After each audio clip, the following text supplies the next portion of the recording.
Buenos días, buenas tardes, buenas noches, de acuerdo al lugar en el cual nos estén escuchando. Estamos en un nuevo programa de La Rueda y hoy tenemos muchos temas para tratar de la Argentina e internacionales también.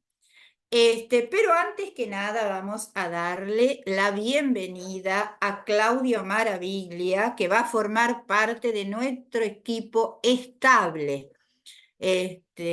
Lo tenemos ahora como participante todos los viernes, que es el día que se graba este programa. Y va a ser un gran aporte, además de los aportes que ya tenemos, pero bueno, yo les decía un poquito en broma, mucho psicólogo, mucho docente, nos hace falta un economista. Y lo logramos, tenemos un economista en nuestro equipo estable.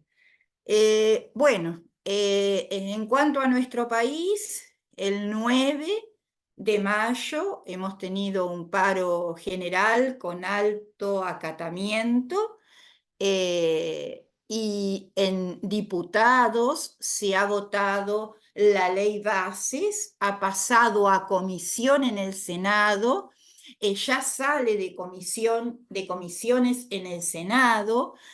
Y vamos a abocarnos un poquito a ver de qué trata esta ley bases, pero bueno, en principio voy a tomar acá unas palabras de Luis Campos, abogado y coordinador del Observatorio del Derecho Social de la CTA, Central de Trabajadores Autónoma.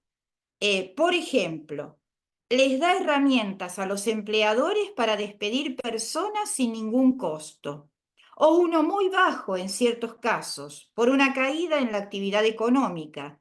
A eso van dirigidas muchas de las reformas. Apuntan a darle herramientas a los empleadores para que ajusten muy rápidamente su dotación de fuerza de trabajo a las variaciones de la actividad económica.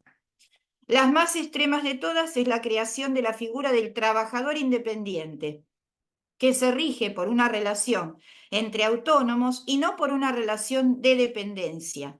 Implica el reemplazo del contrato de trabajo por la locación de servicios. Estamos hablando de establecimientos de hasta 6 personas.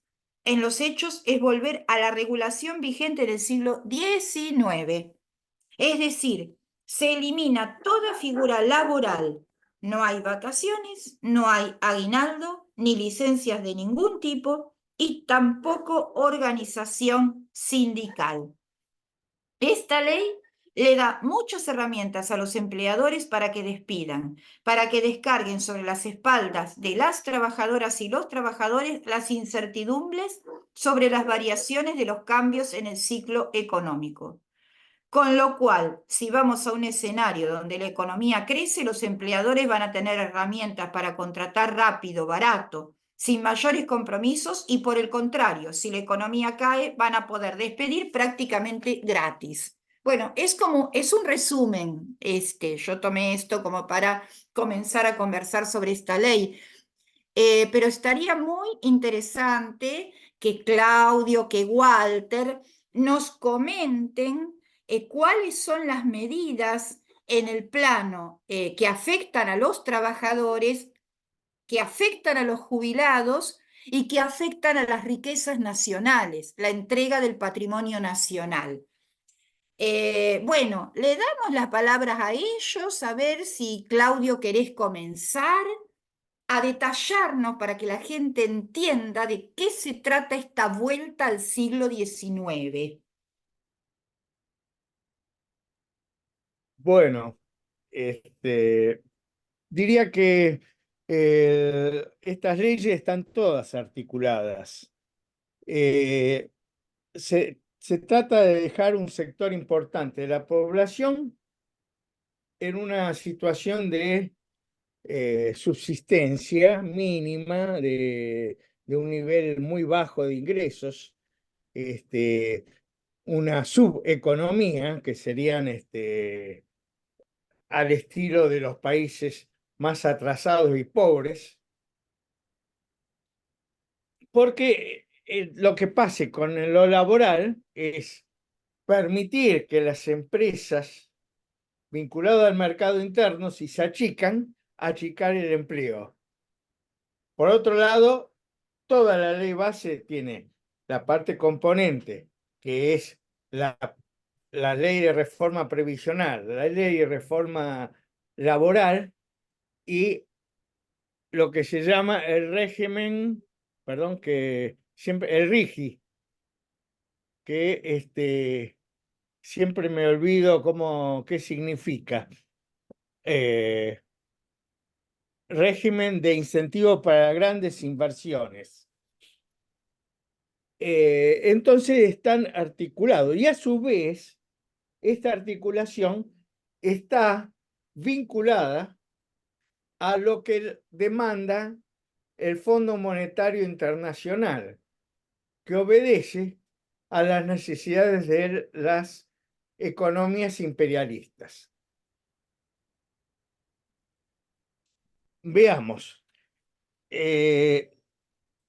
la población se empobrece, cae el empleo.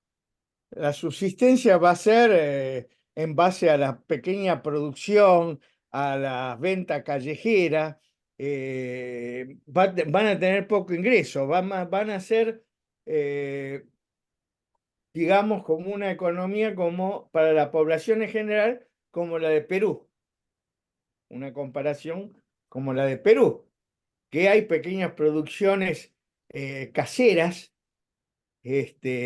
apenas para comer alguna tortilla, algún animalito, o sea, una población empobrecida, con escaso alcance a los servicios esenciales,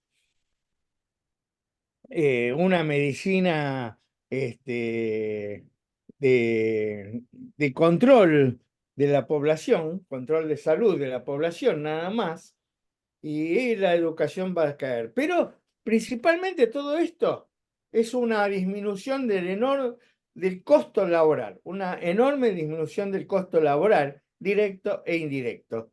Por eso, la reforma de la ley previsional significa la reducción de los gastos que tiene el capitalismo argentino en el mantenimiento de los trabajadores que ya no pueden trabajar.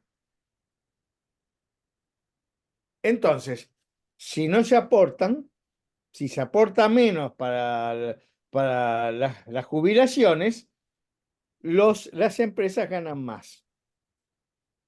Las pequeñas y medianas empresas, hay un ataque contra ellos.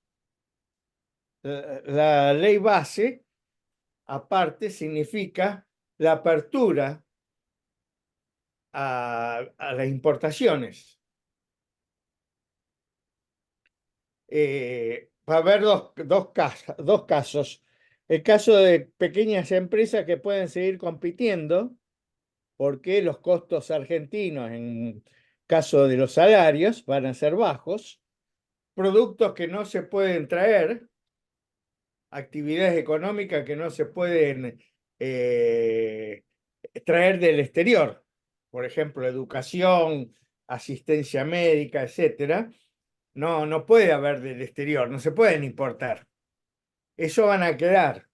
Entonces, y por otro lado, el costo de mano de obra va a ser bajo.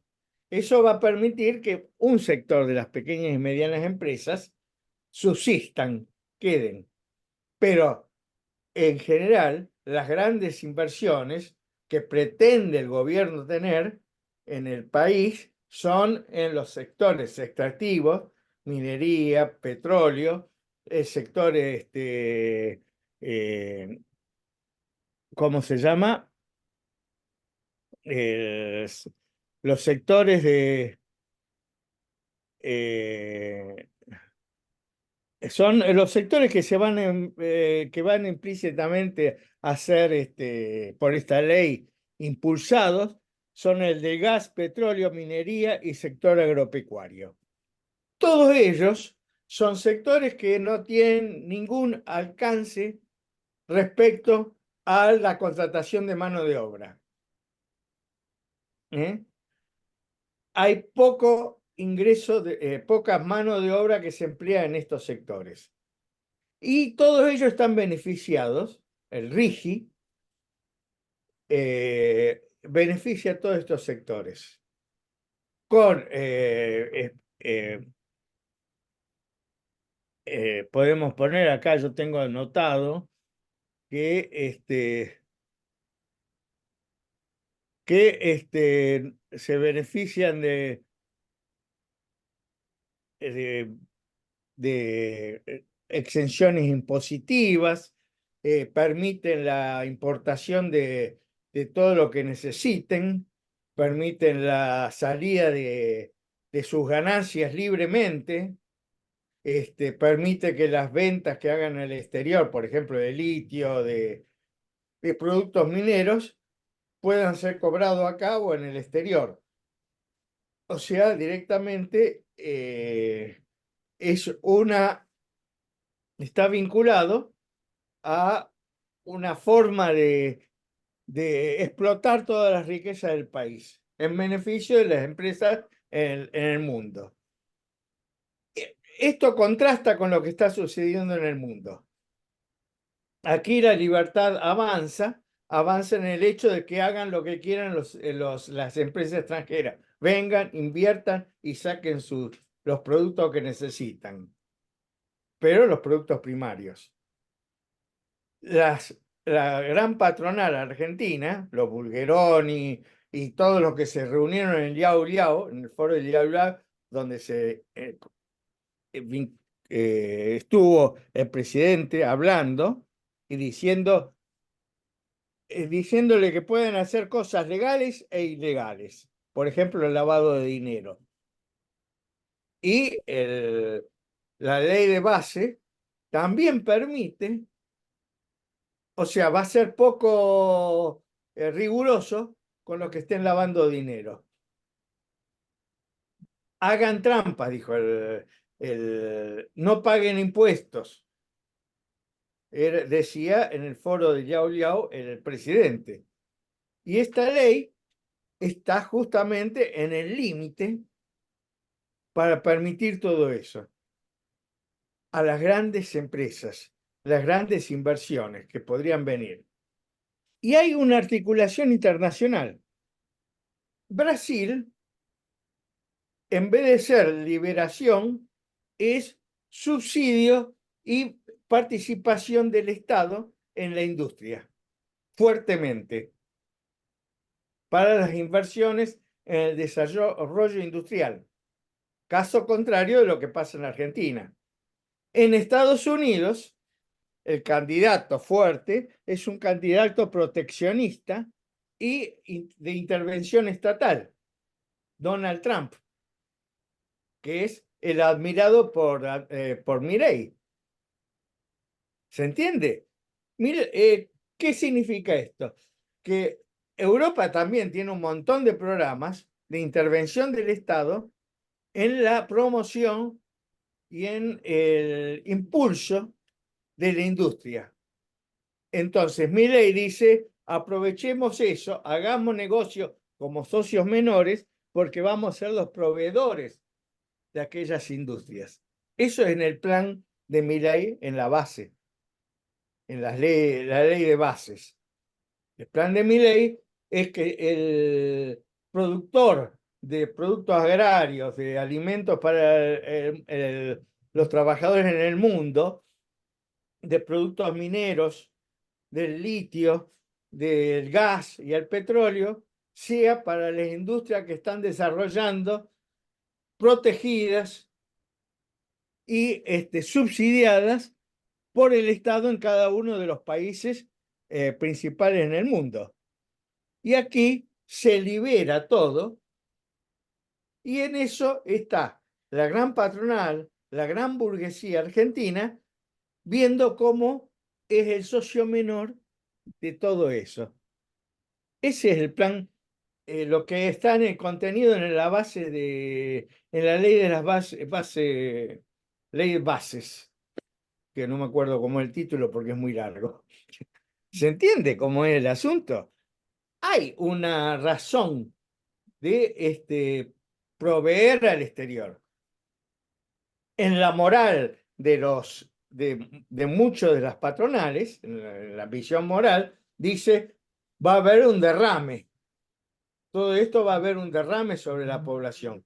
Pero a los hechos, si uno se fija bien, la producción minera, gas, petróleo, litio y otros minerales, la producción agraria, no son generadores de empleo.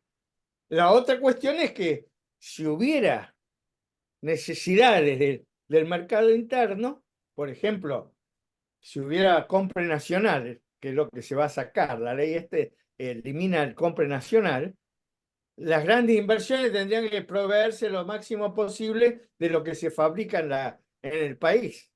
Pero como eso se elimina, las grandes inversiones van a comprar lo necesario en el exterior y muy poco en el país. Maquinaria, insumos de todo tipo para producir. Por ejemplo, necesitan papel para imprimir los mensajes, las cosas, los manuales, etcétera. Una empresa, en vez de comprar papel de Argentina, puede traerlo del exterior. Mientras que si hubiera la ley de protección, la ley de compra nacional, tendría que comprar el papel de Argentina, de un productor argentino.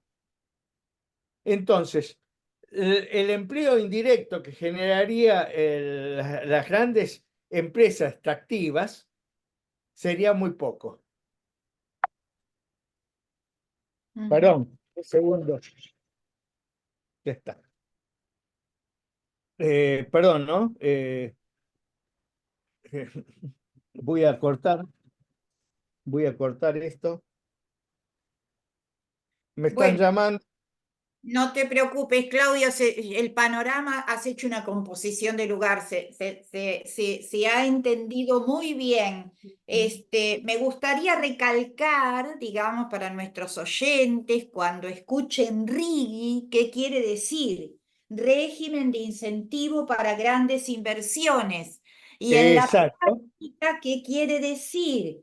Entregar el patrimonio nacional en cuanto a minería, petróleo, gas y sectores agropecuarios a el exterior, ¿no? O sea, todas nuestras riquezas al exterior. Y volvemos al inicio, al inicio de la introducción. Es la vuelta al siglo XIX, claramente. Pero han pasado muchas cosas, desde la lucha de los anarquistas hasta las conquistas del peronismo en el año 45, acá se formó una fuerte clase media y los trabajadores consiguieron montones de derechos laborales, ¿no? Entonces, estamos en ese cruce entre lo que pasó desde el lado de los trabajadores desde el siglo XIX hasta la actualidad y esta ley que nos quiere retrotraer al siglo XIX. Bueno, nos gustaría Walter, profesor de historia, bueno, con una amplia formación y gran claridad también, a ver si también sería interesante para la gente que se detalle en concreto cuáles son las medidas.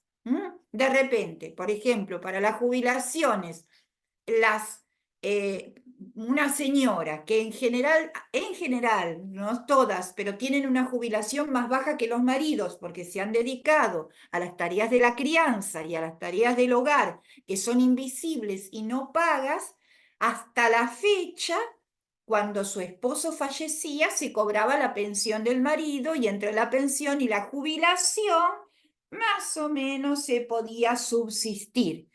Pero lo que están planteando con esta ley es que, si no estoy equivocada, ustedes me lo van a ratificar, que solamente la mujer cobre por un año la pensión del marido y que por lo tanto luego quedaría con una jubilación de ama de casa o una jubilación menor en el caso inclusive de que haya trabajado, y después de eso en el total desamparo.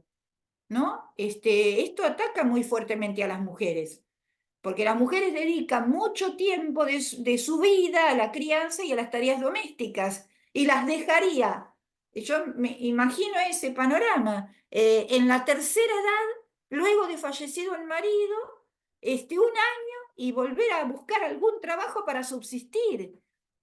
A ver, si tenemos claro esto, ¿no? ¿A dónde nos va a llevar esto?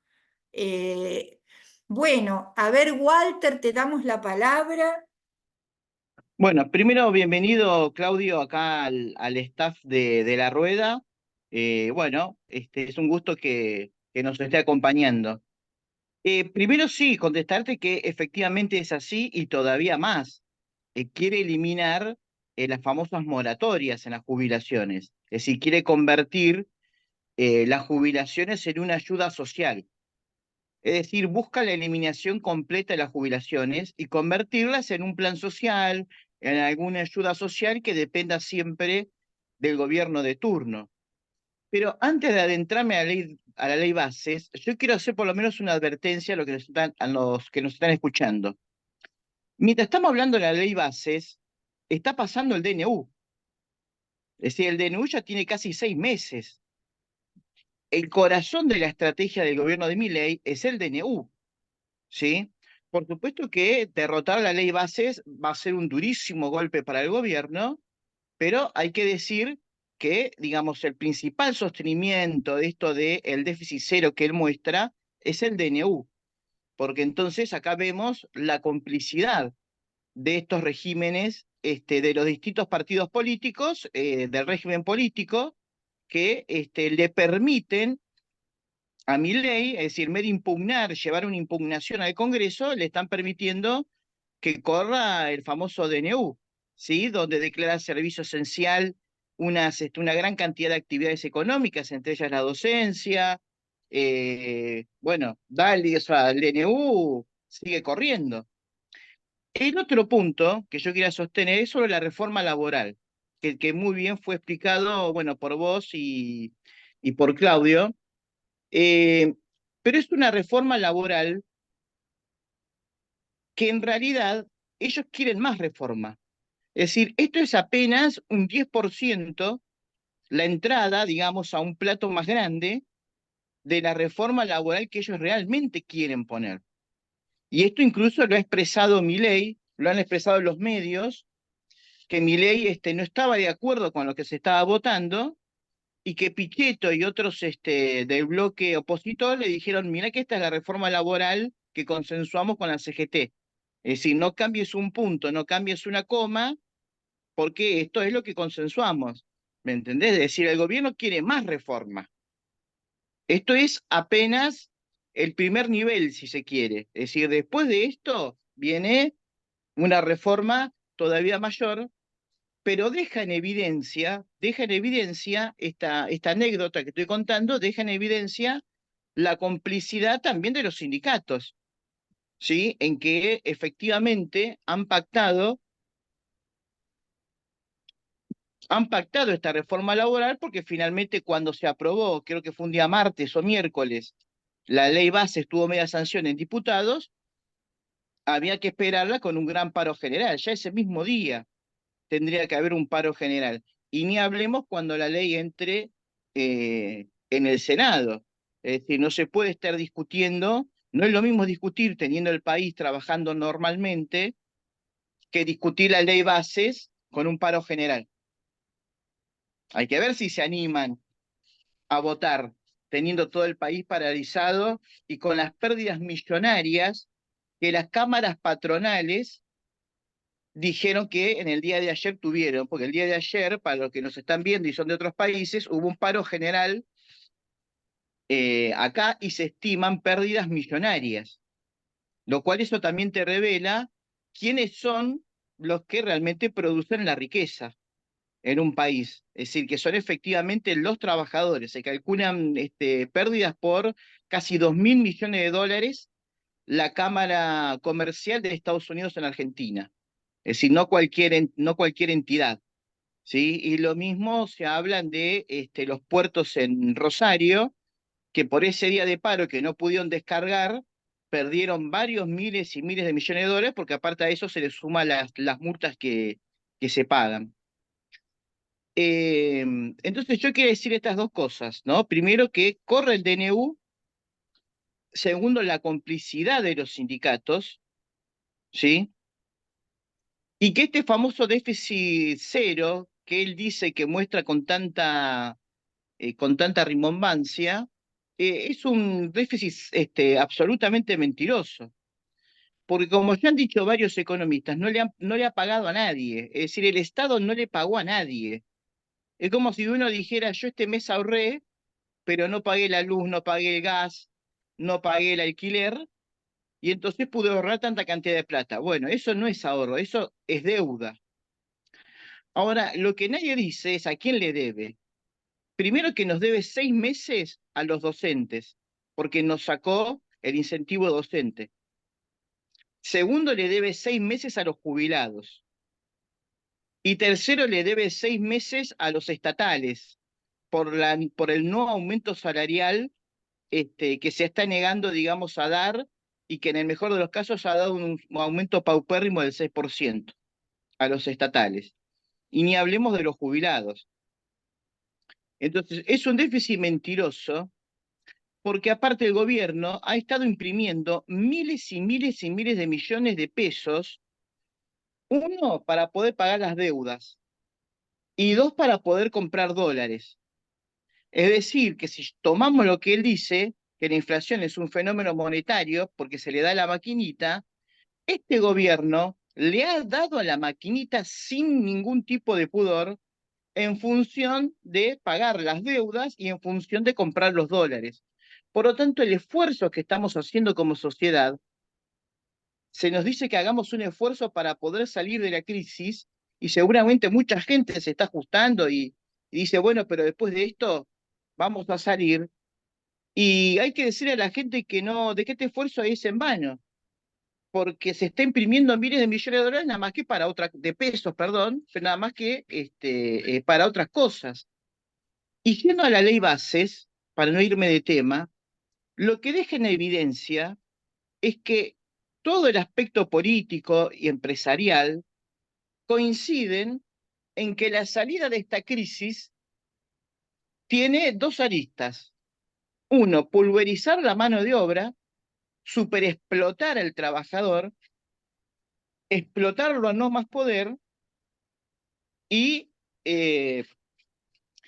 privatizar lo poco que hay, porque ya Menem privatizó todo, pero privatizar lo que queda, los canales de radio, Aerolíneas Argentinas. Bueno, ahora en esta ley sacó el Banco Nación, pero el Banco Nación es parte también del plan de privatización, aunque ahora lo ha sacado, ¿sí? Pero está Aerolíneas, hay un montón de las pocas empresas que todavía quedan, se privatizan. Y la otra arista es la expropiación de los recursos naturales, es decir, entregar todo el litio, entregar Vaca Muerta, los recursos pesqueros. Por supuesto que en el medio hay un montón de conflictos, porque bueno, lo del litio, hay un conflicto entre si entregárselo a empresas chinas o entregárselo a Elon Musk, empresas estadounidenses. Es decir, es un camino que todavía el gobierno tiene que recorrer. Pero lo importante es esto: todos coinciden en que la salida es esta: destruir lo poco que queda estatal, superexplotar la mano de obra y expropiar todas las riquezas naturales, entregarle al imperialismo todas las riquezas naturales que tenga la Argentina. Esta es la salida que ellos quieren, y coinciden todos en esto, ¿eh? Todo el arco político coincide, del régimen político obviamente, no digo de los que gobiernan, coinciden en que esta es la salida. Entonces yo creo que nos tenemos que preguntar como ciudadano si esta para nosotros es la salida que queremos. Y evidentemente no es así porque no nos conviene. Bueno, entonces, ¿cuál sería la salida? Yo creo que la ley de bases, más allá de su repudio, también tiene que servirnos para preguntarnos, y bueno, ¿y cuál es nuestra salida? Es decir, ¿cuál es la salida que proponemos nosotros? Ellos, entre el DNU y la ley base, dejan en claro, dicen, esta es la salida. A vos te tenemos que superexplotar, pulverizar salarios y jubilaciones, expropiar todos los recursos naturales y lo poco que queda estatal privatizado. Bien, ya hemos dicho acá largamente, hay varios programas dedicados a esos artículos, estudios, que esto no nos lleva. Entonces tenemos que empezar a discutir, bueno, ¿y qué salida entonces queremos nosotros? Ujú. Bueno, gracias, Walter. A mí me gustaría leer un pequeño enunciado de ANRED con respecto al papel de la CGT y algunos ejemplos concretos que he escuchado con respecto al papel de los burócratas sindicales y el rol que están jugando en este momento. Dice así: durante el debate de la ley de bases en el Congreso Nacional, el sindicalista y diputado bonaerense por la Libertad Avanza, Pablo Miguel Anzaloni, valoró positivamente que hubo una unidad real dentro de la CGT y que están acompañando este ordenamiento que hay, porque muchos de ellos se han juntado con representantes de nuestro gobierno para votar esta ley. La CGT transó con el gobierno, le preguntó esta agencia a Héctor Daer durante la marcha del 1 de mayo, quien rodeado de patobicas balbuceó una respuesta no del todo clara.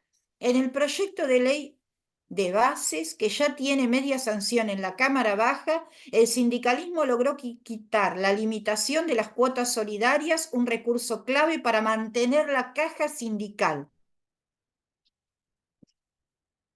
Las negociaciones con el gobierno las llevó adelante Miguel Pichetto. También se sacaron las sanciones contra los bloqueos de las empresas. Es decir, el sindicalismo, lo dijo el mismo de la Libertad Avanza, ha entregado al pueblo argentino con un moñito. Y ejemplos concretos que escucho de gente que trabaja en sectores estatales.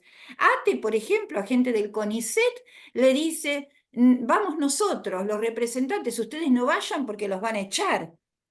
En, en la UBA, dentro del sector administrativo, les dicen: bueno, nos están pagando poco, entonces no vayamos un día o reduzcamos el horario, justamente porque nos están pagando poco, en lugar, obviamente, de plantear una lucha coherente, persistente, ¿no? Bueno, a ver, ya sabemos lo que es la burocracia sindical, pero el papel que están jugando ahora es lamentable, digamos, ya no hay calificativos para ponérselo, para adjudicarle, ¿no? Quería recalcar esto, ¿no? Bueno, a ver si escuchamos a otros integrantes del equipo. Luisa, Marta, Clelia. Clelia, ¿querés Sí, comenzar? Que vi que sí, buenos despertaste. días a todos. Ha sido muy jugosa la intervención de nuestros integrantes masculinos y muy interesante. Bueno, creo que sí. Recordaba que ayer, escuchando programas que son exactamente la postura contraria, un economista del canal TN decía que cómo no nos damos cuenta, en realidad decía que por la desinformación maligna de quienes están interesados en que el plan Milei no avance, hace que la población no se dé cuenta que el plan que proponen es en bien de los trabajadores, que es para que haya más empleo, para que tengamos inversores y para que progresen la industria, el comercio y las actividades primarias en el país. Y incluso daba ejemplos que si se logra, cosa que está por verse, porque eso tampoco es seguro, que les resultemos apetecibles a los inversores, porque aquí van a pagar menos y van a tener las condiciones apropiadas para hacer lo que decía recién Walter, lo que quieran, un poco lo que quieran, con trabajadores poco menos que maniatados para no protestar, que vengan. Pero tampoco es seguro eso, porque hay firmas que se han ido del país. Las que están y producen, por ejemplo, las automotrices, han ya dado, tengo las cifras y los nombres por aquí, pero con 2 o 3 que les diga creo que bastan.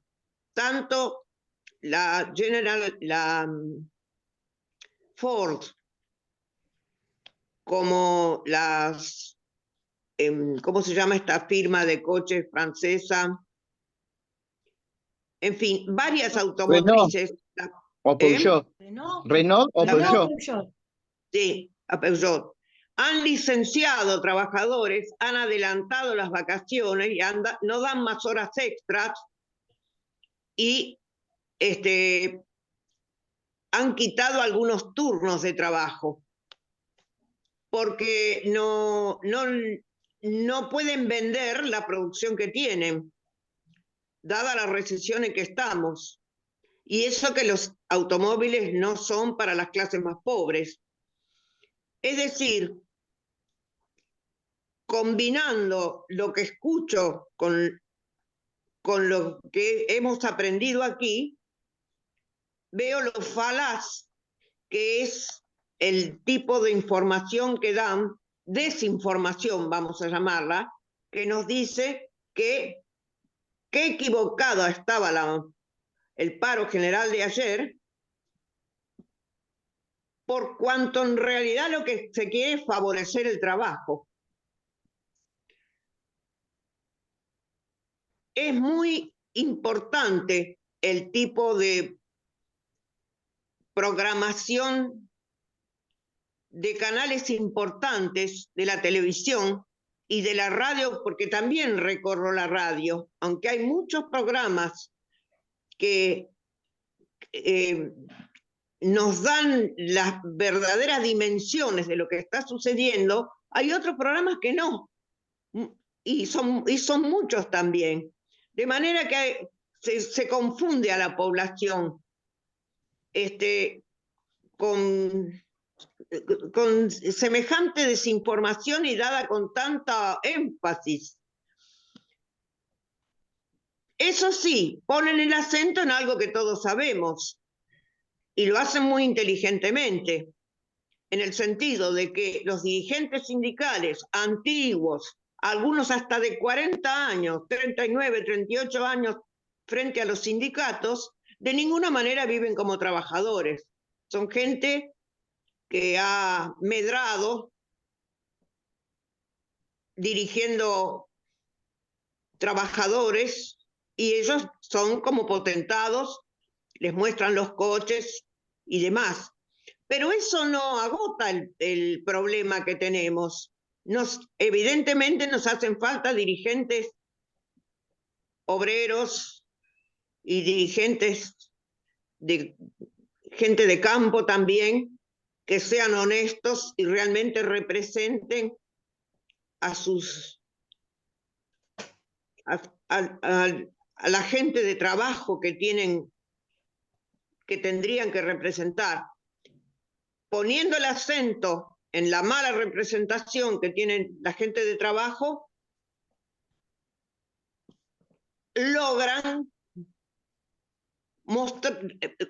demostrar lo contrario, demostrar que lo que están haciendo ellos es lo verdaderamente honesto y que nos va a favorecer. No sé si me logro explicar. Me llamó mucho la atención cómo saben poner el dedo en la llaga, digamos, en lo que todos sabemos. Sin embargo, el paro fue un éxito y la CGT finalmente lo hizo. Porque como dijo Walter, debería haber sido hecho la primera vez que salió a luz este proyecto. Y que el DNU sigue funcionando, es cierto. Fíjense, yo soy jubilada. Los jubilados hemos perdido casi una cuarta parte de nuestro poder adquisitivo. Es el 23, no sé cuánto por ciento, es casi una cuarta parte. Es una barbaridad, porque las jubilaciones no son muy ricas de entrada. Así que cuando se dice, por ejemplo, el pueblo argentino está haciendo un gran esfuerzo para llevar adelante este plan que nos llevará a una mejor vida, sí, una mejor vida del otro lado sería, digo yo. Se habla de manera vaga el esfuerzo, la heroicidad del pueblo, el apoyo que se da, pero nunca se dice concretamente cuál es ese esfuerzo. Es comer menos, es no tener techo, es no poder pagar el alquiler, es no poder llegar a fin de mes de ninguna manera, y en alimentos, los alimentos son los que más han subido. No se habla concretamente, se habla en metáfora y se pide ser héroes. Es decir, es muy inmoral pedir heroicidad mientras se vive cómodamente. No se le puede pedir a los demás esos, a menos que sea una situación de catástrofe y todos, absolutamente todos, tengan que tener acciones heroicas. Si no, no tienes ningún sentido. Y sin embargo es lo que se le está pidiendo a la gente. Y lo dicen, directamente lo dicen. Es realmente, está fuera de toda ética lo que está sucediendo. Bueno, después tengo algún trozo para leer, pero lo voy a dejar para luego. Bueno, gracias, Clelia. A mí me resultó muy interesante, digamos, lo que vos hablaste de los medios de comunicación hegemónicos y masivos, porque hay una realidad, la realidad concreta, ¿no? Y después hay un relato sobre esa realidad, que ese relato, obviamente, teniendo esta gente el poder de los medios de comunicación masivo, es para convencer y para engañar y para dejar pasar una realidad que es contraria. Pero eso en algún momento choca, porque la realidad termina imponiéndose, ¿no? Se termina imponiendo al relato, porque son los hechos, ¿no? Y después a mí me causa extrañeza, no le he podido encontrar una explicación, nosotras que con Marta que siempre le buscamos algo de la vuelta psicológica a nivel de masas, no a nivel individual. ¿Cómo prende y ha aprendido en muchos momentos de la historia este relato del sacrificio y del esfuerzo para conseguir algo mejor? ¿No? Porque en nombre de este sacrificio y de este esfuerzo se mandó a la gente a las guerras y se la sigue mandando a las guerras, ¿no? Se hace hincapié en esto. ¿Y cómo prende esto? No sé, qué hay que engancha que la gente compra el discurso del sacrificio para el día de mañana poder estar mejor. Yo no sé si esto tiene alguna tradición basada en la religión y en el cristianismo, la vida en la tierra, hay que pasar todas las adversidades para ganar el cielo. Se me ocurre ahora si no tiene algo de la tradición judío-cristiana esto del sacrificio en forma laica, digamos. Sería la forma laica de pasarla mal en la tierra para ganarte el cielo. El poder de la palabra, el poder de la palabra, de ideas, de abstracciones, llevar a la gente a la guerra, como dijiste vos, detrás de un trapo sucio que le llaman bandera, por la patria y en realidad es por intereses de algunos buenos señores que viven de la guerra. Miren lo que fue la Primera Guerra Mundial, por ejemplo, que la gente se prendió Es el burro y la con un... zanahoria, Clelia, es el burro y la zanahoria.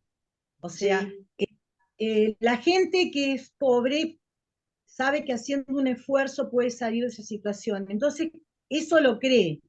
Entonces se le dice que de esa manera va a salir, y como desconoce toda la economía, los movimientos políticos, y desconoce cómo funcionan los medios, y son medios importantes, y lo cree. Es una forma, es como si se hubiera metido un virus en un cuerpo, o como el cáncer, que logra que las células se vuelvan en contra del organismo. O sea, es algo que está metido en la sociedad y que con la bacteria vos das una medicación, con el virus es el mismo cuerpo que se tiene que defender.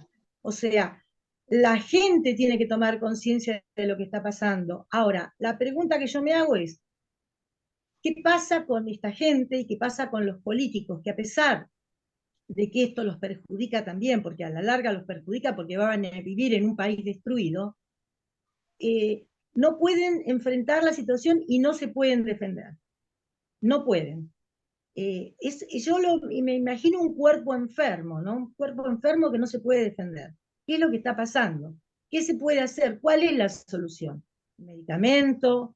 ¿El virus? ¿Esperar que el cuerpo se defienda? La concientización, porque no somos células, somos personas. Entonces, ¿es posible que se den cuenta de lo que está pasando o no? Porque yo escucho los informativos que escuchas vos como los otros. ¿Y por qué la gente se queda con uno y no con el otro?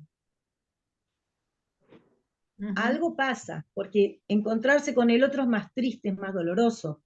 Saber la verdad es muy dura. Entonces a veces la gente prefiere negarla. Yo creo que algo de eso hay.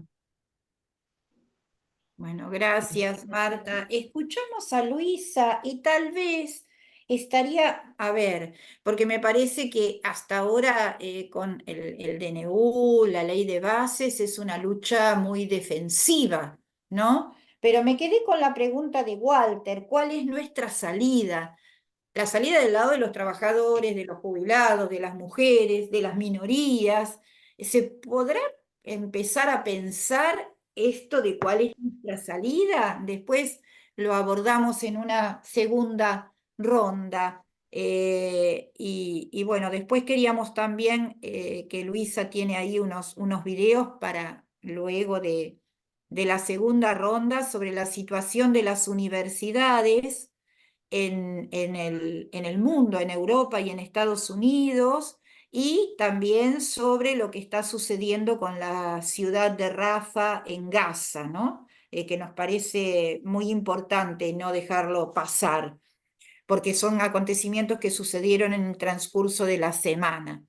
Así que bueno, la vamos a escuchar a Luisa, a ver qué tiene para aportarnos, qué quiere Bueno, Lili, aportarnos. sí, como la gente que está escuchando, ¿no? Un poco anotando y Claudio que nos habló de todo esto de las empresas privadas. Yo la verdad que soy una empleada de la Dirección General de Escuelas y no estoy en una empresa privada, por suerte, pero mis hijos sí, y mucho miedo con respecto a eso. Y digo, a mí me paga porque soy jubilada de un cargo, Instituto de Previsión Social, el IPS. ¿Qué es? ¿Qué es el IPS? El ente que a mí me paga del Estado. Es una organización, ¿no? Que de previsión. Previsión de recursos, guardar para la gente que no entiende. Prevenir el futuro, ¿no? De recursos para el futuro. Pero Claudio dijo, los aportes. Si se aporta menos, las empresas ganan. Y eso me quedó a mí dando vuelta, pero digo, ¿por qué ganan las empresas? Siempre perdemos los trabajadores. Si los aportes, ¿quién lo hace? Los trabajadores. Esa parte no la entendí bien. Y fui a mi recibo de haberes. que soy jubilada, pero tengo un cargo, porque la verdad que la jubilación no me alcanza ni para comer ni para mis remedios. Y me fijé, y en mi cargo activo, que supuestamente cuando lo jubile va a ser un prorrateo, me dicen, o sea, el IPS, este instituto, que supuestamente cuida mis recursos para mi futuro, me está descontando el 22%, el 22% de mi sueldo. Ahora, yo lo estoy pagando, porque eso es lo que no entendí. Después quiero que Claudio me explique. Porque ¿quién gana? O sea, ¿o quién pierde? Yo pierdo, yo trabajadora pierdo. Y después hay otra organización que también es del Estado, que es ANSES. Algunos jubilados cobran por ANSES. ANSES, ANSES, quiere decir A de administración, N de nacional, S de la seguridad social, la otra S. Administra los recursos para la seguridad social. En todo este panorama que ustedes me están pintando, tengo que tener miedo de que desaparezcan estos organismos. No sé, la verdad que me pone con mucho miedo todo esto. Volvemos que es un ataque, esta forma de gobierno es un ataque, ¿no? Pero también al mismo Estado, como ustedes dicen. Y se van a jorobar ellos mismos porque están destruyendo y seguramente se van a perjudicar en algún momento, en algún momento. Pero la calle te dice la verdad.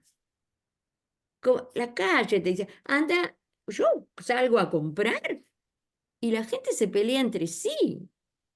Cosas que vos decís, a ver, una señora, te cuento así anecdótico, una señora de 90 años, una divina total, comprándose ayer un paquetito de fideitos caseros, muy ricos. Le digo, ay, qué bueno, Raquel. Y su vinito, 90 años, ¿eh? Una botella de vino y dice, ay, estoy feliz porque hoy me pude comprar, ¿no? Y había otro comprando que le decía, lo que pasa es que a usted le gusta el vino. La criticaba porque la señora de 90 años daba el gusto de comprarse una botellita de vino. Hasta eso hemos llegado, una vez cada tanto, por supuesto. Eso te dice la verdad. La mesa de los argentinos te dice la verdad. ¿Eh? La alacena donde guardamos la mercadería que antes podíamos tener una previsión, ¿no? Y todo es oro en polvo ahora. Así que, bien, eso quería decirles nada más. Bueno, gracias Luisa. Antes la gente no se jubilaba. Cuando se conformó la jubilación como obligatoria, ha sido con un aporte de los trabajadores y otro aporte de la patronal. Ahora Claudio tal vez o Walter nos pueda decir exactamente cuál es el porcentaje que también ha ido variando del aporte del trabajador y del aporte de la patronal. ¿Mm?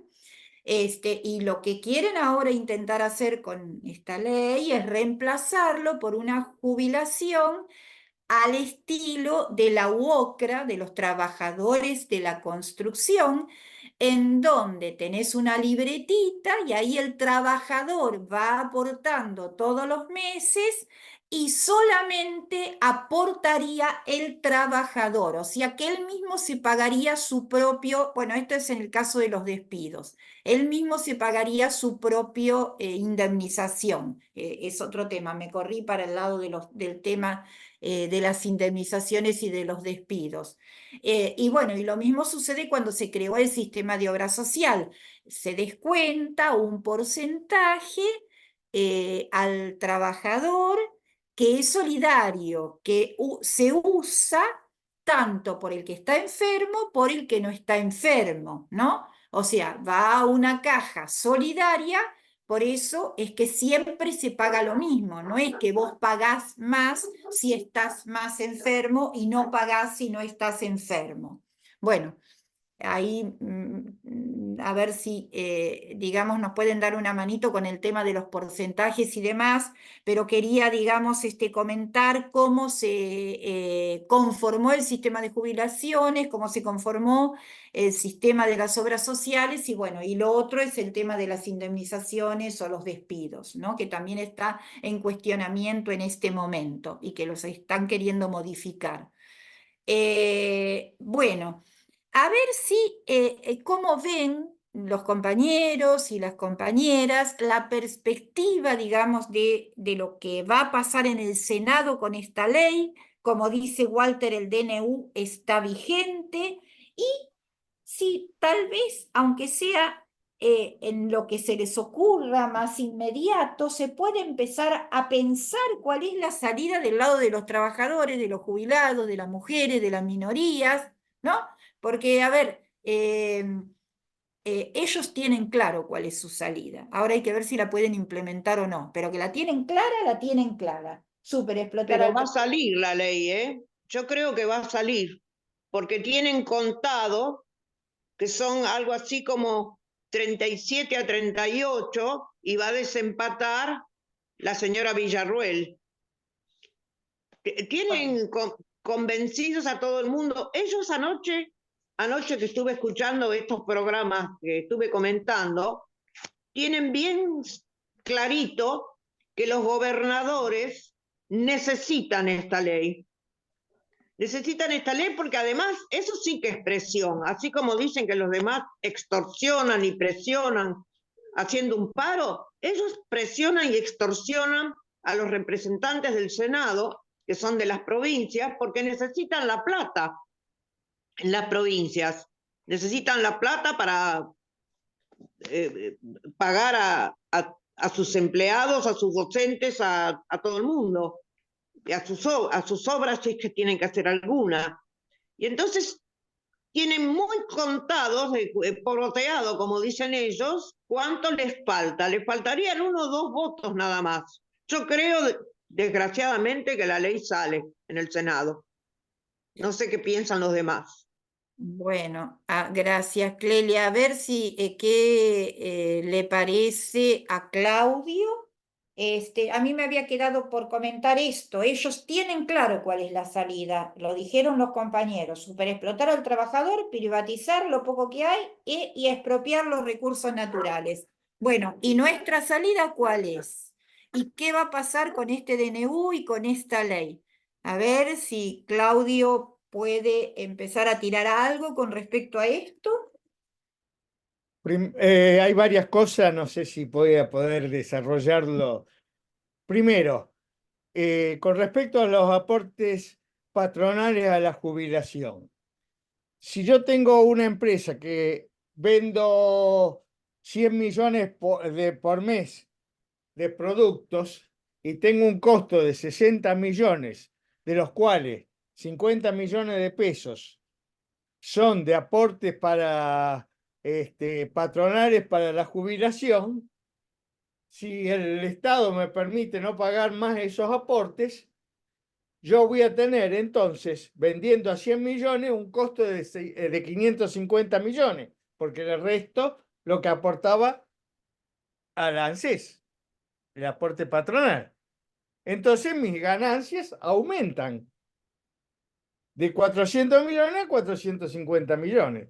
Eso es sencillo. La parte de lo que son los aportes patronales de empresas y de organismos estatales, el caminito es más largo, pero sí siempre va a beneficiar a las empresas y aumentar sus ganancias.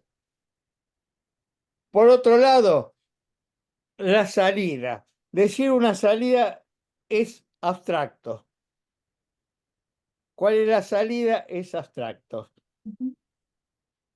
Por otro lado, si se dice la salida es a través de la lucha de los trabajadores, también es abstracto, porque al final, cuando echamos a un presidente que se tiene que ir en helicóptero, caemos en manos de otro presidente, o de 7 presidentes, y después de un presidente que se benefició de una coyuntura internacional, y al final terminamos con Cristina, que no sirvió nada a las luchas, con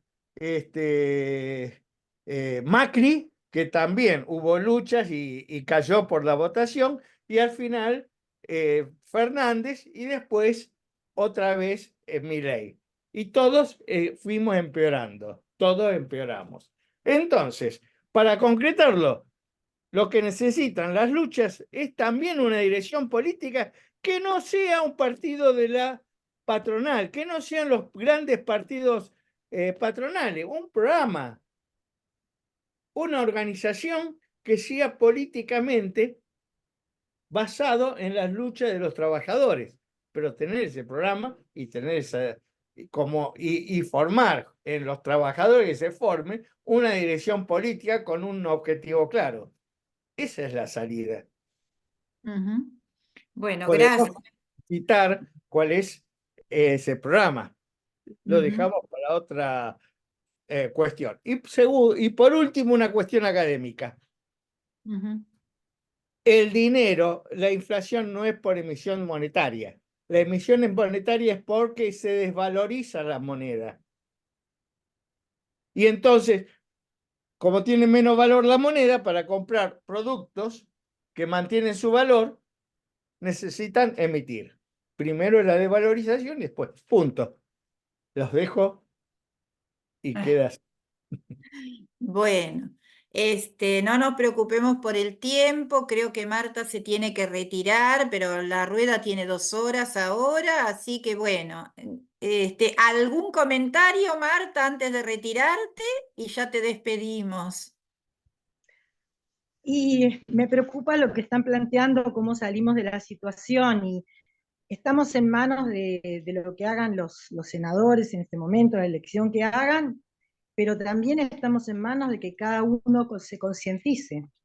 O sea, la gente tiene que tomar conciencia de lo que está pasando. Por eso está muy bueno todo lo que explican ustedes. A mí en economía me cuesta un montón explicar. Entiendo, pero no lo puedo explicar.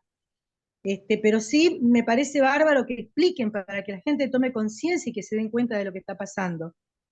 Porque no se están beneficiando, se están perjudicando. Es como si una madre que manda a sus hijas a la prostitución, a trabajar. O sea, está vendiendo su propio patrimonio. Bueno, y acá es lo mismo. O sea, están vendiendo todo. Que la gente tome conciencia es lo que creo que hay que hacer, que se den cuenta, pero para eso hay que explicarlo con un lenguaje que lo puedan entender. Que a veces los docentes tenemos esa capacidad de hablar para que el pueblo entienda, pero hay gente que sabe mucho y por ahí no lo transmite con un lenguaje accesible. Por eso está bueno que ustedes hagan todas esas explicaciones. Está genial que hayan puesto gente que sabe de economía. Bueno, gracias y me voy porque llego tarde. Chao, Bueno, hasta luego. eso, Marta, nos vemos. Chao, chao. Eh, ya. Walter, Sí, mira, primero una pequeña, digamos, aclaración con respecto a las jubilaciones. En la ley de bases se llama PUAM, Pensión Universal para el Adulto Mayor, y es el 80% del salario de la jubilación mínima. Es decir, para los que nos están viendo, en Argentina, para tener una vida digna, tenés que ganar entre 800.000 y 900.000 pesos. La jubilación mínima en Argentina ronda los 140, 150.000 pesos. Es decir, que son jubilaciones de indigencia. El famoso PUAM, ¿sí? Esto de pensión universal para el adulto mayor, es el 80% de la jubilación mínima. O sea, recontra indigente. ¿Sí? Quieren reemplazar las jubilaciones por esto de la moratoria que estuvimos charlando, por este famoso PUAM, que es el 80%.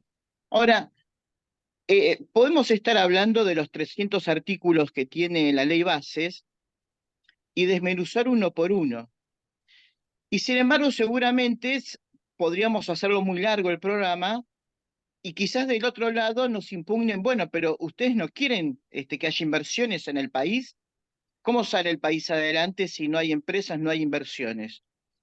Yo le diría al público que nos está viendo que se fije en los programas anteriores, el año pasado, cuando entrevistamos a muchos compañeros de Jujuy, cuando el año pasado Jujuy estaba en momentos de rebelión, las comunidades originarias porque le querían vender sus tierras porque abajo había litio, y bueno, y hemos entrevistado también docentes de Salta, etcétera, y ustedes fíjense en cómo nuestras provincias tan ricas como Jujuy, como Salta, que tienen litio, que tienen petróleo, en su momento Jujuy tenía minas de oro, y sin embargo, Salta y Jujuy hasta el día de hoy están entre las provincias más pobres que tiene la Argentina.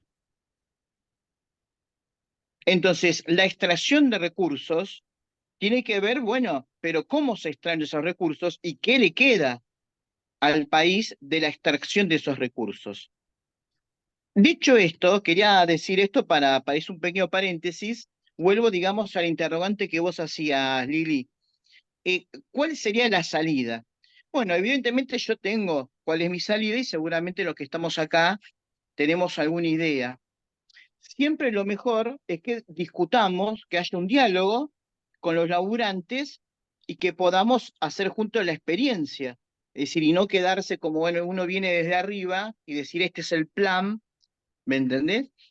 Pero hay cosas que son básicas y que nos tenemos que poner de acuerdo y que de hecho hay un acuerdo, porque hubo un paro ayer y seguramente más allá de que cada uno ha hecho paro, que ha sido hiper contundente, y más allá de que cada uno tendrá sus propias ideas en ese paro, en ese mundo tan heterogéneo que son los trabajadores, mínimamente todos coincidimos en la defensa del salario y las jubilaciones. Punto número uno. Es decir, no se sale de ninguna crisis empobreciendo a las masas, y ahí está la India, si quieren, como ejemplo. ¿Sí? La India tiene la bomba atómica, es una potencia nuclear y el 98% de su país es analfabeto. La defensa de los puestos de trabajo. Ese es otro punto, defensa incondicional de los puestos de trabajo. Y después hay otro debate que tenemos que dar nosotros, a ver si es verdad si no hay plata. ¿No hay plata? ¿Es realmente verdad? ¿Ustedes saben que las petroleras y las mineras aportan el 3% de impuestos de lo que extraen? El 3%. Y es por simple declaración jurada. Es decir, que aplican un impuesto miserable, mientras que la ley base nos quiere imponer el impuesto a las ganancias, es decir, que paguemos otra vez los laburantes. Las mineras y las petroleras que ganan millones ponen un ridículo 3% y encima por declaración jurada. Es decir, lo que ellos dicen que extrajeron. Y lo mismo pasa con las retenciones ojeras. Es por declaración jurada. Lo que ellos dicen que exportaron, no los que exportaron realmente. ¿Se entiende? Entonces, ¿es realmente no hay plata? ¿Realmente el país está quebrado o la Argentina se viene desangrando por una serie de negociados espurios? ¿Por qué tenemos que aceptar la declaración jurada de las grandes multinacionales cuando vos para pedir una beca, para pedir un préstamo en el banco, para, no sé, contratar una prepaga te piden hasta el tipo de sangre? ¿Se entiende? Entonces, hay una discusión o sea, hay una base por la cual nosotros podemos salir, bueno, acá empieza la salida, ¿me entendés? Acá empieza la salida, empezando a discutir esto, puestos de trabajo, jubilaciones, los beneficios de los grandes grupos económicos, que son beneficios espurios. No hay ninguna duda, no puede quedar ninguna duda que son beneficios espurios. El mejor ejemplo es Vicentín. Vicentín incluso en cualquier país, incluso capitalista, se hubiera sido expropiado, porque vos no podés pedir deuda a un banco público y después no pagarla. ¿me entendés? Y encima, te la dieron porque, bueno, porque sos amigo de Macri, porque la empresa no estaba en condiciones de prestarle porque ya estaba en quiebra en ese momento. Bueno, entonces, mínimamente hay una base para poder discutir colectivamente la salida, más allá de que cada uno también hizo paro por distintas cuestiones, cada uno tendrá su representación, digamos, sobre el gobierno de Milei, o qué sé yo, pero hay una base de consenso de que es la defensa de los puestos de trabajo, la defensa de las jubilaciones, la defensa del salario, la defensa de los planes sociales, de los comedores, ¿sí? Y por supuesto, lo que yo acabo de hablar, que es el lugar donde la Argentina se desangra, y nadie debate esto porque justamente son los grandes negociados, bueno, poner en discusión la deuda pública también, la deuda externa. Y si es o no legítimo o su carácter totalmente espurio y expropiador. Es decir, ¿por qué tenemos que pagar, por ejemplo, la deuda externa contraída por Videla? De ninguna manera, de ninguna manera. Es decir, si el Fondo Monetario Internacional o cualquier otro organismo decidió prestarle dinero a un gobierno espurio, ese es problema de él. ¿Se entiende? ¿Cómo vamos a reconocer la deuda contraída por un gobierno, por un golpe de Estado?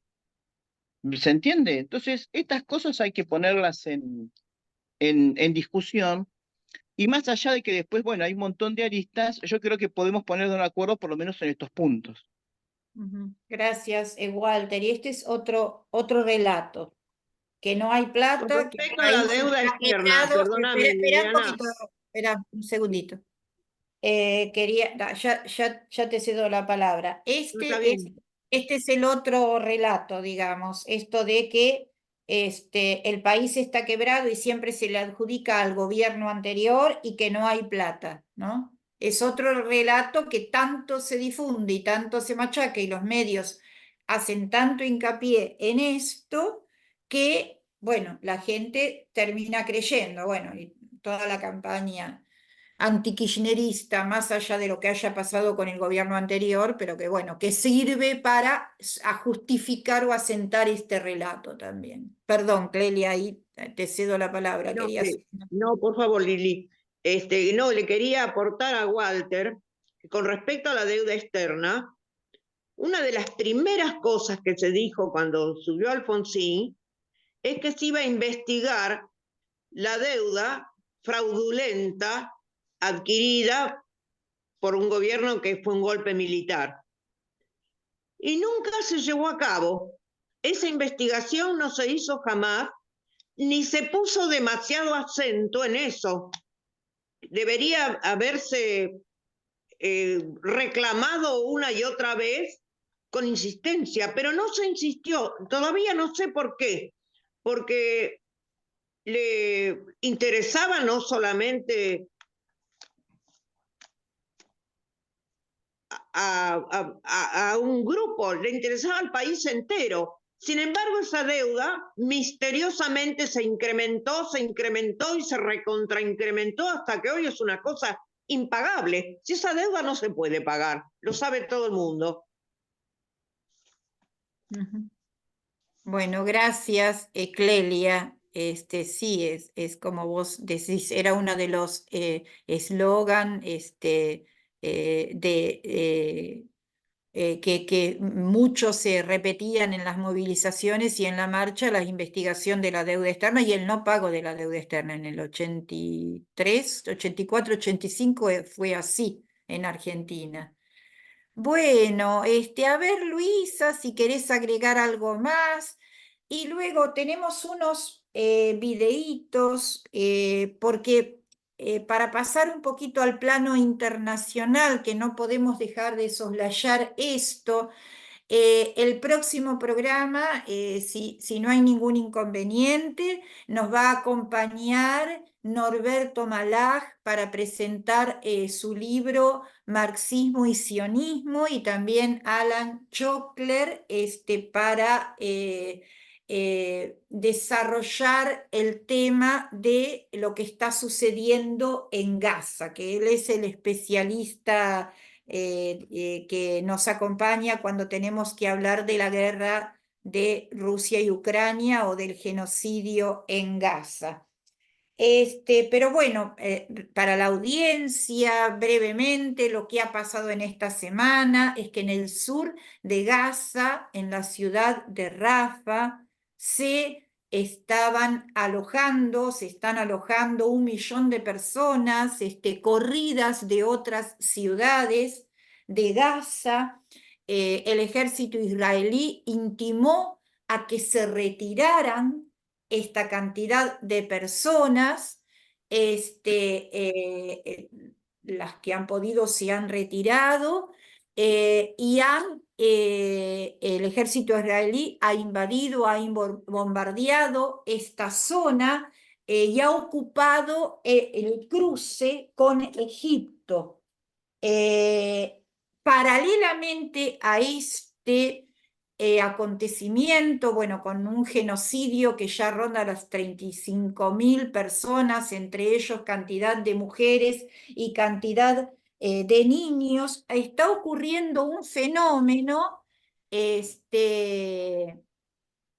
muy importante, un fenómeno que hace tiempo que no se veía y que se está como internacionalizando, y están habiendo ocupaciones y campamentos en distintas universidades de Estados Unidos y de Europa, con la intención de parar este genocidio.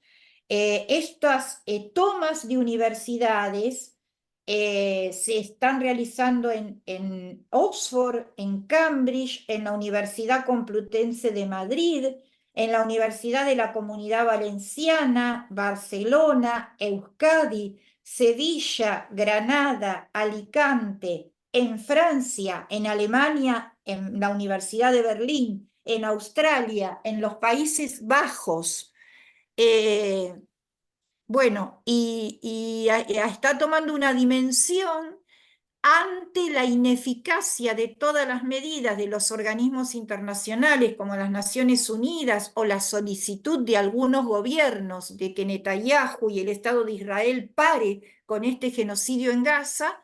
Los estudiantes están tomando en sus manos este problema, este conflicto, para intentar que así suceda. Bueno, tenemos unos videos que explican y detallan un poquito más esta situación. Si Luisa quiere hacer algún comentario sobre el tema anterior, si nos puede pasar estos videos. ¿Cómo Y bueno, no? y ¿Cómo no, vamos a Lili? ¿Cómo pasar no? a hablar de Y, este tema, y Luisa. sí, ya que vamos a la segunda parte del programa, vamos a avisar que estás sintonizando Conciencia Top New, porque a lo mejor tenemos oyentes que recién prendieron la radio. Y sabés que este programa en su totalidad lo podés disfrutar en YouTube, porque tal vez te perdiste la primera parte. A mí me gustaría darle al panel un recreíto, que se vayan a tomar un cafecito, porque hace rato que estamos acá en el programa. Pero bueno, esta parte es súper interesante, Lili. Sí, tenemos 2 videos. Vamos a ver si vamos a compartir pantalla para empezar esta parte, como bien nos dijiste. Estos videitos son de Spanish Revolution, que trabajan muy bien, informan muy bien. A ver si es este. El primero era el otro, ¿no? Es indistinto.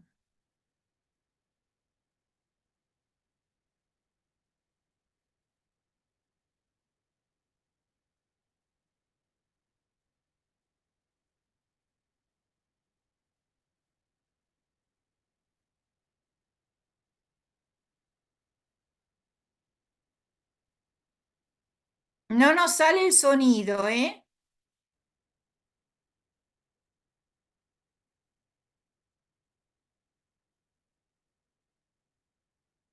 A ver, Luisa, porque no nos está saliendo el sonido. No, ahí tenemos un A la problema. derecha está el símbolo del... El problema es mío. Ah, Entonces, ¿no me escucharon hace un rato cuando dije que esta es la segunda parte del programa y todo eso? Sí, te escuchamos, te Sí. Ay, escuchamos. menos mal. el sonido del video. El sonido Sí, del video falta. claro, Claudio, pero sabes justamente por eso, porque de repente yo tenía mi micrófono muteado. Qué raro, dice, hace un rato estaba hablando. No importa, vamos todavía con los videos. Ahí voy ahora sí. Esto es así. Vamos de nuevo, Luisita. Dale. Un partidario de Hamás. Del Está mismo modo que empezado. si criticas el papel provocador de la OTAN en la guerra de Ucrania, eres claramente un agente de Putin. Criminalizar a la oposición es un Luisa, mecanismo de sabés que te voy a pedir si lo podés poner desde el pero principio, hacerlo con porque la este es el oposición civil a la final. guerra y el genocidio es Claro. algo nuevo y Por aterrador. eso La estamos. crisis del capitalismo y el declive Espera. del dominio occidental nos está llevando hacia el colapso de las libertades No, públicas. tenemos que Y lo está esperar que haciendo empiece de tan nuevo, me rápido que parece. no somos conscientes del peligro. Ante este oscuro panorama, donde los defensores de los derechos humanos y las libertades son minoría marginal y perseguida, se hace evidente que la última trinchera para defender la democracia es el activismo social. A ver si ahora podemos ponerlo de nuevo. Son las dificultades de estar en vivo, le Por decimos a la gente. supuesto, Cosas que compañero, pasan. por supuesto. A ver si empieza de nuevo este, porque bueno, esto de sacar las cosas del Instagram. Para colmo, mi La mouse. crisis de Gaza se está Ay, convirtiendo ese en sí. una crisis mundial de la libertad de expresión, especialmente en países conocidos por apoyar el derecho a la manifestación pacífica. Quien dice estas palabras es Irene Khan, relatora especial de la ONU para la promoción y Este es protección el del otro. derecho a la libertad de opinión y expresión. Y la represión ejercida por las grandes potencias occidentales hacia aquellos ciudadanos que alzan su voz contra el genocidio israelí parece darle la razón. Estados Unidos, Francia, Alemania, Países Bajos, Reino Unido. De cada esquina del mundo libre llegan las mismas imágenes de dura represión policial e institucional. Del mismo modo que emana un siniestro aire de neutralidad entre agresores y agredidos procedente de unos medios de comunicación secuestrados por magnates que son parte de este oscuro capítulo de la historia. Los intereses económicos y geoestratégicos se anteponen de un modo tan burdo a los derechos humanos que ya no importa que el máximo tribunal internacional asegure que asistimos a un genocidio en directo. El derecho internacional está siendo masacrado como si fuera un niño palestino en Rafa. Si criticas los crímenes de guerra de Israel, eres evidentemente un partidario de Hamás. Del mismo modo que si criticas el papel provocador de la OTAN en la guerra de Ucrania, eres claramente un agente de Putin. Criminalizar a la oposición es un mecanismo de defensa de las élites habitual en nuestra historia, pero hacerlo con la oposición civil a la guerra y el genocidio es algo nuevo y aterrador. La crisis del capitalismo y el declive del dominio occidental nos está llevando hacia el colapso de las libertades públicas, y lo está haciendo a un ritmo tan rápido que no somos conscientes del peligro. Ante este oscuro panorama, donde los defensores de los derechos humanos y las libertades son minoría marginal y perseguida, se hace evidente que la última trinchera para defender la democracia es el activismo social. Ujú. Bueno, Ahí tenemos está. otro que nos muestra bien, Luisa, lo Sí. logramos. Tenemos, y eso que lo practicamos, Eso eso que que, ensayamos. eso que la Tenemos practico. el otro que nos habla de las tomas de las universidades. Espera. Ahí está. ¿Cuál será, Lili? A ver. Y se practica, pero. Se practica, pero. Vamos a ver si encontramos el otro que está muy bueno. A ver si es este. Vamos acá. Ahí está. Ah, bueno. Ahora espérame que le vamos a poner el volumen y lo vamos a escuchar acá. Qué bueno. Está cometiendo en la franja de Gaza. A pesar de ser reprimidos con dureza por la policía, la semilla fue sembrada. Ahora, las protestas por la masacre en Gaza se extienden por Europa y ya se pueden ver en campus tan llamativos como Oxford y Cambridge. También en España, en donde la Comunidad Valenciana, Barcelona, Euskadi, Madrid y Sevilla han sido los primeros campus en hacer crecer la protesta.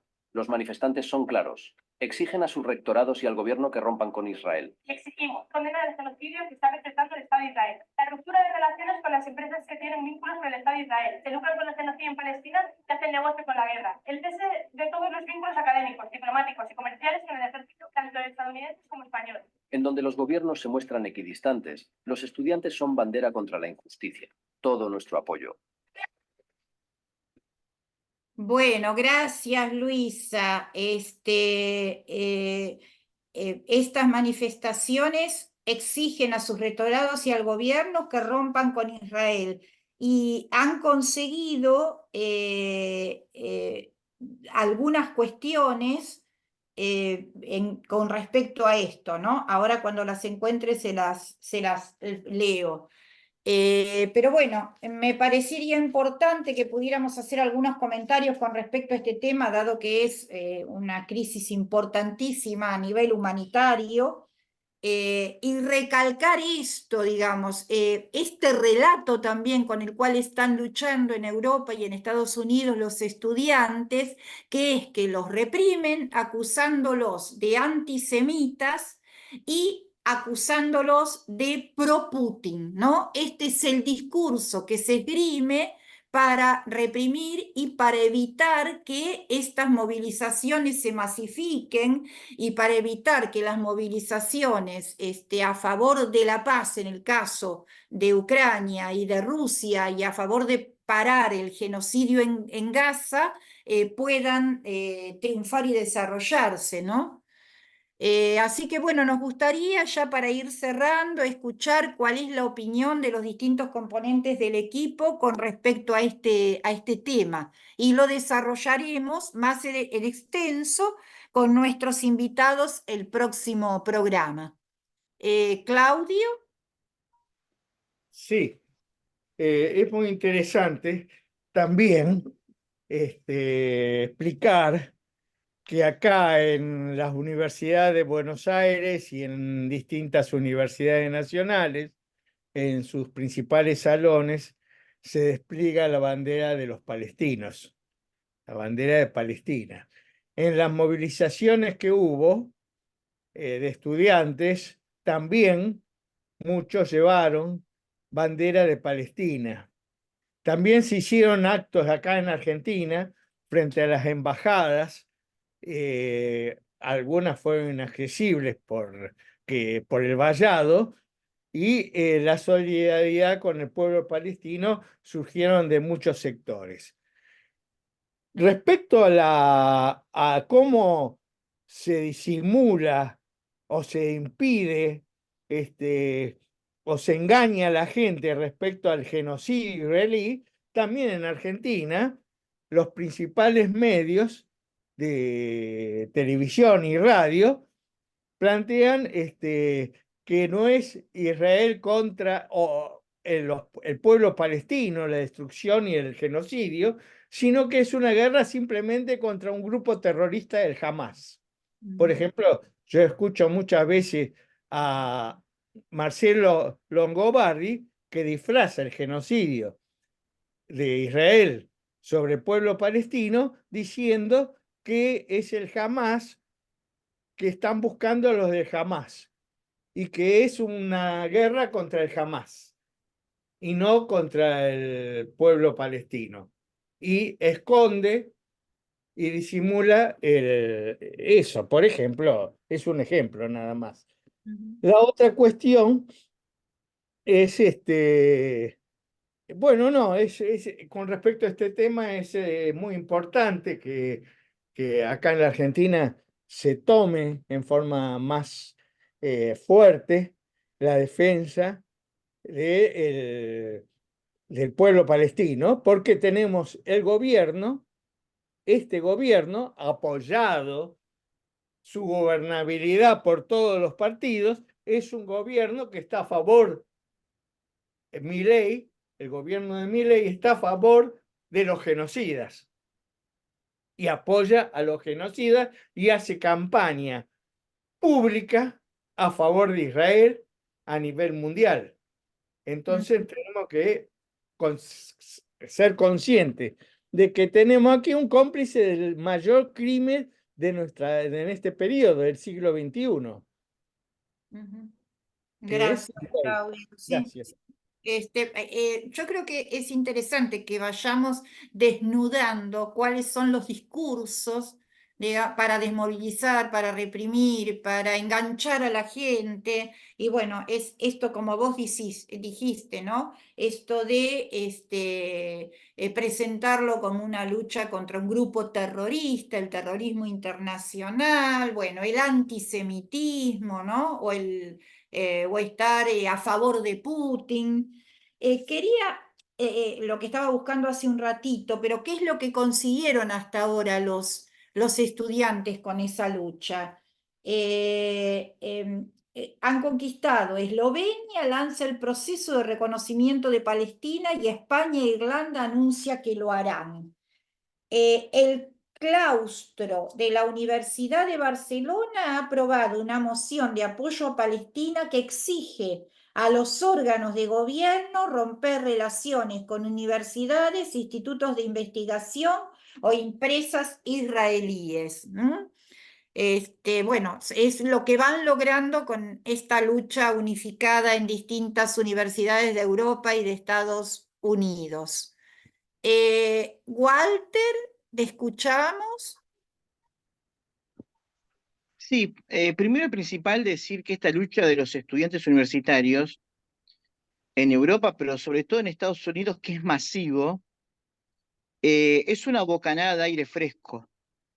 La verdad que frente a tantas miserias y tantas guerras que uno ve, que dicho sea de paso, la guerra de Ucrania y la que está pasando, digamos, en Gaza, es la que trasciende. Pero ojo que en el mundo hay mucho más guerras, pero no tiene quizás esta trascendencia. Todavía hay guerras en Siria, en África hay un montón de guerras que se están desarrollando, ¿sí? Los países se están armando, ¿sí? Los países están comprando armas de última generación, incluso países vecinos nuestros. Entonces, esta toma de las facultades que se está haciendo en Estados Unidos, y no solamente universidades estatales, sino que universidades de élite, como Harvard, como Columbia, que no es cualquier cosa, ¿eh? De esas universidades salen los futuros dirigentes políticos o económicos. Así que es algo mucho más lo que está pasando, es decir, es una transformación lo que está ocurriendo en Estados Unidos y en Europa. Y no es para menos, gente, no es para menos. Fíjense ustedes que estamos viendo en vivo y en directo, como si estuviéramos viendo una serie en Netflix, un genocidio. Es decir, cómo una nación masacra a un pueblo y lo estamos viendo en vivo y en directo como si fuese la telenovela. Estamos viendo cómo los dirigentes estatales se están amenazando mutuamente con tirarse la bomba atómica. Se amenazan con la guerra nuclear. Putin ya ha dicho de que si le van a entregar determinadas armas como el Taurus, no va a dudar en tirar la bomba atómica, y de hecho ya ha dado a Bielorrusia las famosas, se les dicen bombas nucleares tácticas, porque serían bombas más pequeñas, con un nivel de expansión más pequeña que la bomba atómica. Entonces se le llama guerra nuclear táctica. Lo cual es un sinsentido, gente, porque una guerra nuclear táctica, lo que viene es una guerra nuclear. Y lo peor de todo es que lo dicen, ¿sí? Es decir, lo están diciendo. Entonces, frente a este mundo, que no puede haber ninguna duda de que es un mundo decadente, la lucha de los universitarios y la lucha de todo el pueblo, digamos, y que ha habido manifestaciones masivas en distintos puntos del planeta, es realmente una bocanada de aire fresco. En función de esto, yo quiero decir que tiene que ser para todo el activismo una agenda central, el rechazo a la guerra, el rechazo a la masacre, tiene que ser la agenda sí o sí. Por ejemplo, actividades importantes como el paro de ayer, tendría que haber sido también, obviamente que no lo va a hacer los EGT, pero tiene que hacerlo el activismo contra el genocidio de Gaza. En función de esto, gente, si me permiten un pequeño, ¿cómo es que se dice? Introducir una pequeña propaganda. porque Roberto Malach, que lo vamos a tener el viernes que viene, presenta su libro Marxismo y Sionismo y lo presenta hoy, ¿sí? Lo presenta hoy en la Biblioteca Sudestada, esto es en Vicente López, Aristóbulo del Valle, al 1631. Esto es a pocas cuadras de la General Paz y a pocas cuadras de la estación de tren Aristóbulo del Valle. Es la Biblioteca Sudestada y lo hace hoy a las 7 de la tarde. Y creo que tiene que ser visto dentro, más allá de que es la presentación de un libro, tiene que ser visto como parte de una campaña política que deberíamos realizar todos y que desde este programa también le hemos dedicado varios programas y hemos puesto nuestro granito de arena, y seguramente vamos a desarrollar el viernes que viene con Alan, con Roberto Malach, pero bueno, quería también anunciar este libro muy, muy importante, que es un esfuerzo muy importante explicando estos casi 100 años de conflicto entre palestinos e israelíes. Exactamente, ahí lo está mostrando Lili, exactamente, y bueno, y nada, yo los invito a todos a que estemos hoy a las 7 de la tarde en Vicente López, Biblioteca Sudestada. Bueno, gracias, Walter. Este programa sale el domingo, pero bueno, el video está a partir de ahora. Lo que puede ser útil es para la difusión es el video, porque el programa por la radio sale el domingo a las 18. Sí, yo quiero decir una cosita más. Miren, este panorama de guerra va a empeorar, porque las crisis económicas que viene arrastrando Europa, que ya viene arrastrando la crisis económica hace mucho, lo mismo pasa con Estados Unidos, que en el fondo no se recuperó nunca de la famosa crisis de los créditos hipotecarios del 2008, y que el año pasado ha tenido una durísima crisis cuando quebraron 5 bancos, si bien fueron 5 bancos medianos, entre ellos quizás el más importante que tiene más renombre, creo que se llamaba Credit Suisse, y han sido absorbidos por bancos grandes. Es decir, Estados Unidos también tiene una crisis enorme, y frente a esa crisis, sobre todo en Europa, la manera de salir de la crisis es reactivando la industria armamentística. Es decir, reactivando la industria del armamento es el lugar donde ellos pretenden salir de la crisis. Algo que no es nuevo en la historia, sino que es viejo. Es decir, esto ya ha ocurrido en la famosa crisis del 30, la caída de la bolsa de Wall Street, que si bien se tomaron medidas, Roosevelt, el New Deal, sabemos que la gran salida frente a la desocupación y frente a la recesión de las industrias fue reactivar la industria armamentística. Entonces, vamos a un panorama donde las guerras se van a profundizar. Bueno, gracias, Walter. Europa impávida y 350.000 muchachos entre rusos y ucranianos que ya han muerto y aparte quedado mutilados por el tipo de armamento que utilizan, ¿no? Otros tantos. Bueno, le vamos a dar el cierre a las chicas, a Clelia, a Luisa, y ya nos vamos a ir despidiendo de este Bien. programa. A ver, Clelia. Liliana, yo querría agregar a una cosita con respecto a algo que a mí me tiene muy preocupada, y es la influencia de los medios de comunicación. El terrible poder que tiene la palabra, la desinformación, para poder o detener o impulsar operaciones sociales que no son en beneficio de nadie. Y simplemente voy a leer el copete de un artículo de Le Monde, que dice así, el copete: el relato de Israel sobre el conflicto con Gaza se caracteriza por su grosera manipulación, evitando aludir a los crímenes de guerra de su ejército y justificando cualquier atrocidad en nombre de su legítima defensa. Diseñado por un poderoso equipo de propaganda, ese cuidado discurso se replica entre los medios occidentales. Aquí dicen en especial los franceses, pero aquí también. Y los medios de los que antes hablábamos, que desinforman en cuanto a cualquier movimiento social o político, en cuanto se refieran al país, también lo hacen internacionalmente. Siempre se refieren a la actitud de Israel como una actitud de defensa del gobierno de Israel, vamos a decir, porque en el propio Israel hay movimientos de protesta contra el genocidio que están efectuando con el pueblo palestino. Y hay movimientos de grupos judíos de la diáspora que también están en contra de este genocidio.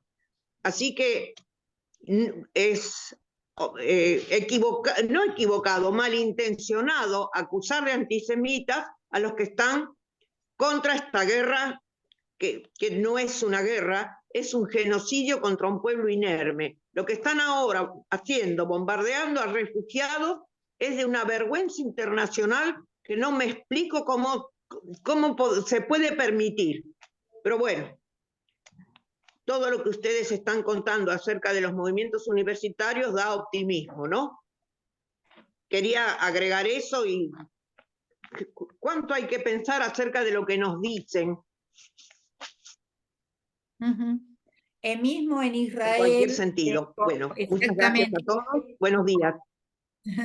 En Israel, mismo como vos dijiste, estas movilizaciones en contra de Netanyahu, y para terminar con esta matanza en Gaza, están planteando que a los propios rehenes van a morir junto con el resto. Digamos, ese es el planteo de quienes se oponen al gobierno de ultraderecha de Israel, ¿no? Y a este genocidio. Y bueno, y está el tema de que está la pregunta, ¿cómo pudo pasar eso que pasó el 7 de septiembre, si no me equivoco la fecha? Con un muro que es infranqueable, con soldados israelíes que están todo el tiempo y que no aparecieron en horas y dieron tiempo a que actuara el grupo, entre comillas, terrorista Hamas. Le dieron tiempo. Digo, hay una pregunta abierta sobre eso. ¿Cómo sucedió? ¿Por qué sucedió? ¿No? Bueno, a ver, Luisa, ya nos vamos despidiendo. Así es, ¿Algún Lili. comentario más? No, gracias, Lili. Gracias por este programa, ¿eh? Bueno, gracias Luisa, gracias a todo el equipo y a la Radio Conciencia Tom New por cedernos el espacio, y nos vemos el próximo viernes.